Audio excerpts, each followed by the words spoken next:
Bismillahirrahmanirrahim. Assalamualaikum warahmatullahi wabarakatuh. Alhamdulillahillazi khalaqas samawati wal arda wa ja'alat dhulumati wan nura thummal ladzina kafaru bi rabbihim ya'dilun. Allahumma shalli ala sayyidina Muhammad wa ala alihi wa sahbihi wasallam. Puji syukur kehadirat Allah Subhanahu wa taala di mana sampai saat ini alhamdulillah kita masih diberi kesempatan, kesehatan, umur yang panjang, waktu luang sehingga kita masih dapat berkesempatan mendengarkan tausiah pada channel Jani Rashid TV pada saat ini. Selawat dan salam kita sampaikan kepada Nabi Muhammad SAW yang telah membawa dinul Islam ke muka bumi ini sehingga dapatlah kita berakhlak dan berperadaban seperti pada saat sekarang ini.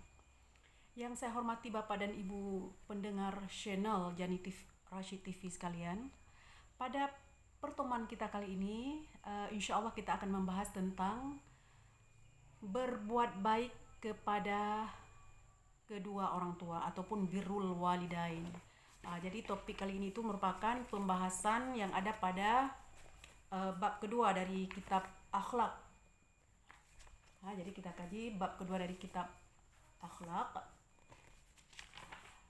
pada saat ini ya. Kita akan membahas tentang birrul walidain.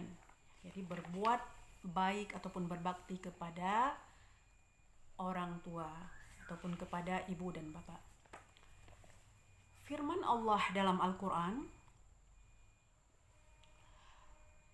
wabil walidaini ihsana, dan berbuat baiklah kamu kepada kedua orang tuamu. Di masa hidup Rasulullah SAW dikisahkan bahwa telah datang kepadanya seorang laki-laki yang meminta izin kepada Rasulullah SAW untuk ikut berperang. Kemudian Rasulullah SAW menanyakan kepada laki-laki tersebut, apakah engkau masih mempunyai kedua orang tuamu? Iya, jawab laki-laki tersebut. Kemudian Rasulullah SAW mengatakan, pulanglah dan berbuat baiklah kamu kepada kedua orang tuamu. Maknanya adalah berbuat baik kepada ibu dan bapak kita itu adalah wajib, selama tidak melakukan ataupun kita tidak disuruhnya melakukan yang dilarang oleh Allah Subhanahu wa ta'ala. Jadi merupakan kewajiban kita sebagai seorang anak untuk berbakti kepada ibu dan bapak kita. Kemudian kira-kira bagaimana nih caranya? Ataupun bagaimana jalannya supaya kita taat kepada orang tua kita? Jalan taatnya bagaimana? Tentu banyak sekali cara-cara ataupun jalan kita menunjukkan ketaatan kita kepada kedua orang tua kita. Beberapa di antaranya adalah seperti misalnya duduk dengan sopan santun, dengan penuh sopan santun ketika kita duduk di hadapan keduanya. Jadi tidak selendang boy, tidak duduk dengan menjulurkan kaki, duduk dengan sembarangan, tidak, tapi duduklah dengan sopan ketika kita berada di hadapan kedua orang tua kita. Kemudian kita juga diharapkan ketika melewati ataupun berjalan kita ingin melewati kedua orang tua kita, maka minta izinlah terlebih dahulu.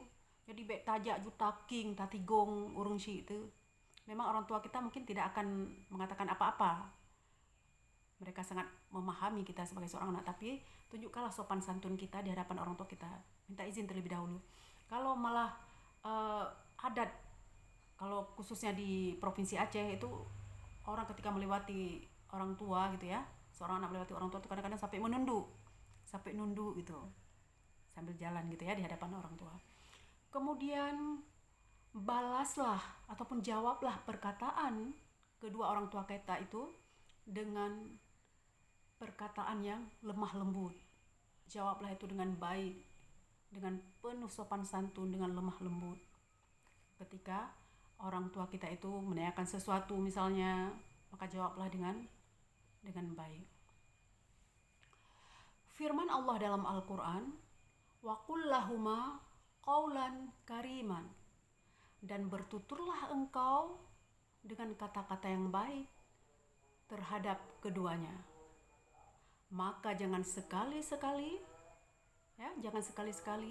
kita menjawab perkataan mereka itu dengan kata-kata yang kasar, apalagi sampai bermuka masam kepada keduanya. Karena itu bisa dikatakan kita sebagai anak pendurhaka. Jadi sangat dilarang. Kita harus selalu bermuka cerah, selalu tersenyum di hadapan keduanya, senangkan hatinya. Terlebih-lebih kepada ibu kita. Karena ibu kita telah bersusah payah melewati berbagai fase yang penuh kepahitan dalam kehidupannya, mulai dari masa mengandung kita, kemudian melahirkan, menyusui, kemudian memelihara kita hingga besar. Jadi terlebih-lebih ibu kita, hormatilah dia dengan sungguh-sungguh, hormatilah dia, berbuat baiklah terus kepada ibu kita.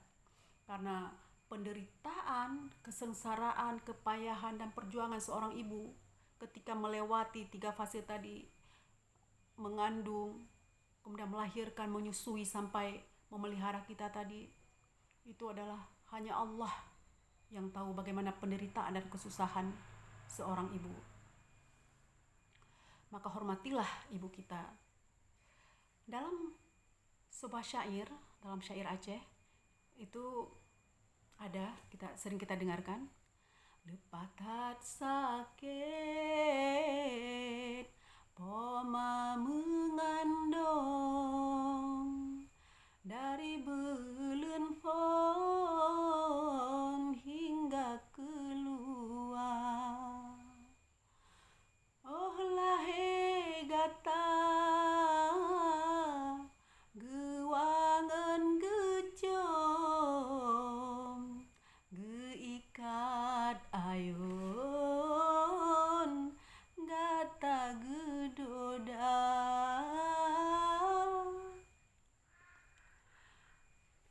Bepet ngan kulit bemangat asa menan ke baga poma pedoda. Bak sabah jamo poma mepet-pet, bak sabah pijet poma menjaga. Oh suum aso gata kasakit ubat gepujet dengan ia mata. Oh wateraya kata mekawen tawa bekaem tasawe poma kupeadana sia sabah belangang menyaanu inang hana sajanma kepeungkot si sabah belangang nyegatahai anu diongen poma. Kemang bungong pi wate ujen tren di pucuk miurong ijo warna tan guna takli talake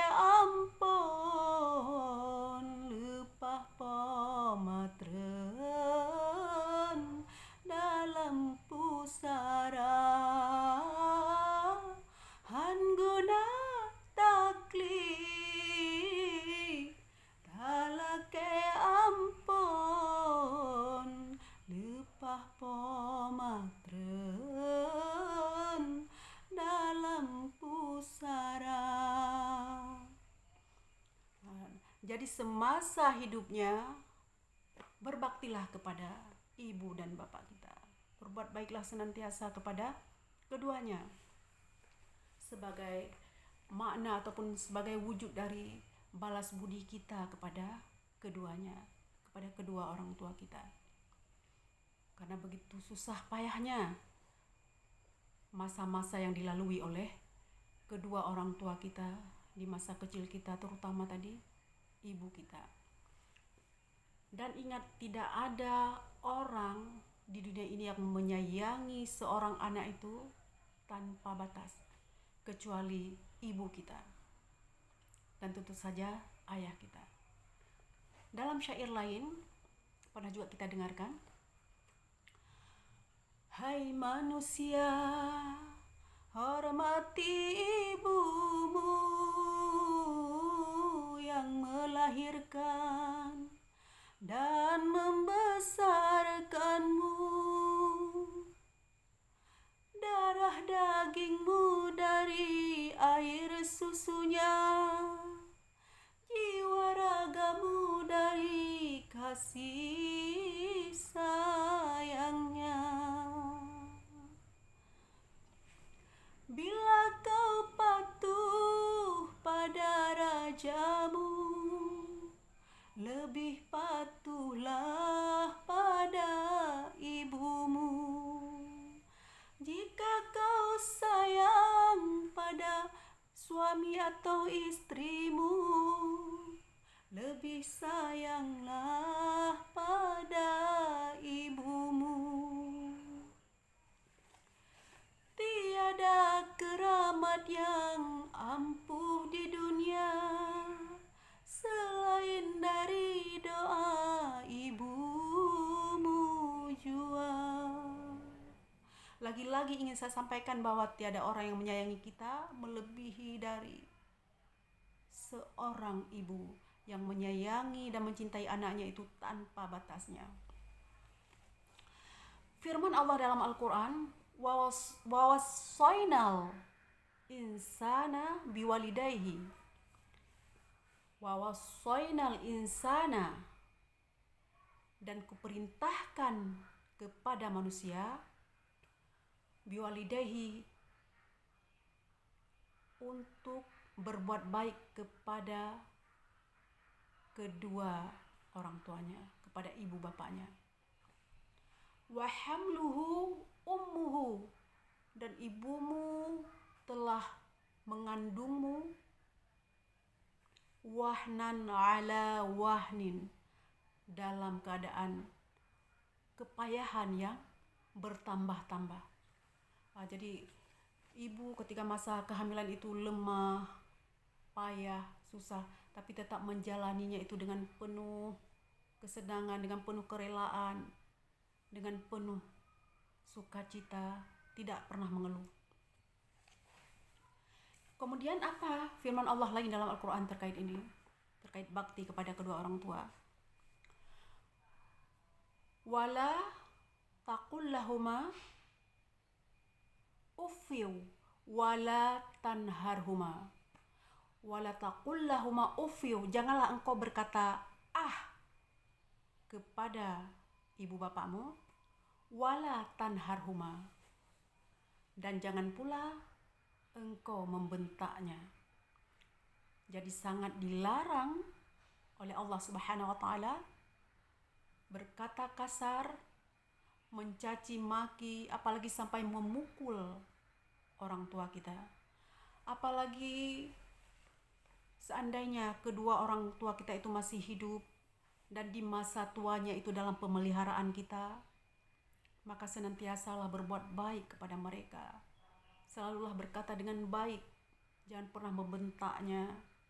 Berikan hidangan yang melebihi kelezatan dari makanan yang kita hidangkan kepada anak istri kita di rumah. Itu merupakan beberapa jalan bakti kepada kedua orang tua kita. Kemudian banyak sekali keutamaan, pada dasarnya banyak sekali keutamaan berbuat baik kepada kedua orang tua. Di antaranya seperti insya Allah Allah akan memberikan rezeki yang berlimpah ruah kepada kita selama masa hidup kita di dunia, maupun tentu saja rezeki di akhirat nantinya. Kemudian diberikan berbagai kemudahan dalam kehidupan kita, dalam menjalani berbagai urusan kita. Kemudian berbuat baik kepada ibu bapak itu merupakan karakteristik dari para nabi, di mana di berbagai sirah nabawiyah yang kita baca, yang kita dengarkan, yang kita pahami bersama, bahwa para nabi merupakan contoh toladan. Jadi para nabi kita itu memang orang-orang yang betul-betul taat kepada orang tuanya, walaupun bahkan berbeda akidahnya. Dan contoh-contoh anak yang durhaka kepada orang tua itu sudah banyak sekali dicontohkan oleh Allah Subhanahu wa taala di masa lalu, bagaimana anak-anak yang mendurhakai orang tuanya itu kemudian dibinasakan oleh Allah. Dan tentunya anak-anak yang durhaka kepada orang tua, ya, anak yang durhaka kepada kedua orang tuanya itu akan diberi kesusahan dan kepayahan mulai dari di dunia, di dalam kuburnya, bahkan sampai di hari ketika dihisab nanti di yaumil mahsyar. Maka berbuat baiklah kepada kedua orang tua kita, senantiasa hormati mereka.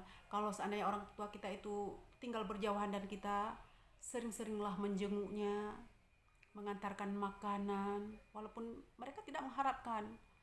Orang tua kita itu tidak mengharapkan apapun dari kita, namun teruslah berbuat baik kepada mereka. Insya Allah dengan demikian semoga Allah membukakan pintu-pintu surga untuk anak-anak yang soleh-solehah, yang betul-betul menerapkan bakti dan senantiasa berbuat baik kepada. Janganlah kita lupa untuk senantiasa mendoakan kedua orang tua kita, baik orang tua kita masih hidup maupun telah tiada. Maka senantiasalah kita memberikan doa kita kepada kedua orang tua kita, terutamanya setelah selesai salat fardu 5 waktu. Bagaimana doanya? Bismillahirrahmanirrahim. Rabbi ghafirli waliwalidayya warhamhuma kama rabbayani saghira. Rabbi ghafirli, ya Tuhanku, ampunilah aku. Waliwalidayya, ampunilah ibu bapakku. Warhamhuma, dan berilah rahmatmu kepada keduanya. Kama rabbayani saghira, sebagaimana mereka menyayangiku sejak aku kecil. Kemudian seandainya kedua orang tua kita juga telah tiada, sebagai salah satu wujud bakti kita, wujud taat kita kepada keduanya adalah dengan menyambung silaturahmi. Jangan putuskan silaturahmi. Sering-seringlah kita menjenguk ataupun tetap saling terhubung kepada adik daripada orang tua kita, kakaknya, mabitnya, tehnya gitu ya, kalau kita di Aceh. Kemudian abua kita dan sebagainya. Jadi jangan sampai kita ketika orang tua kita telah tiada, kita putus hubungan, tidak pernah saling berkunjung lagi. Apakah itu di hari raya, ketika ada acara-acara keluarga, atau di hari-hari besar lainnya.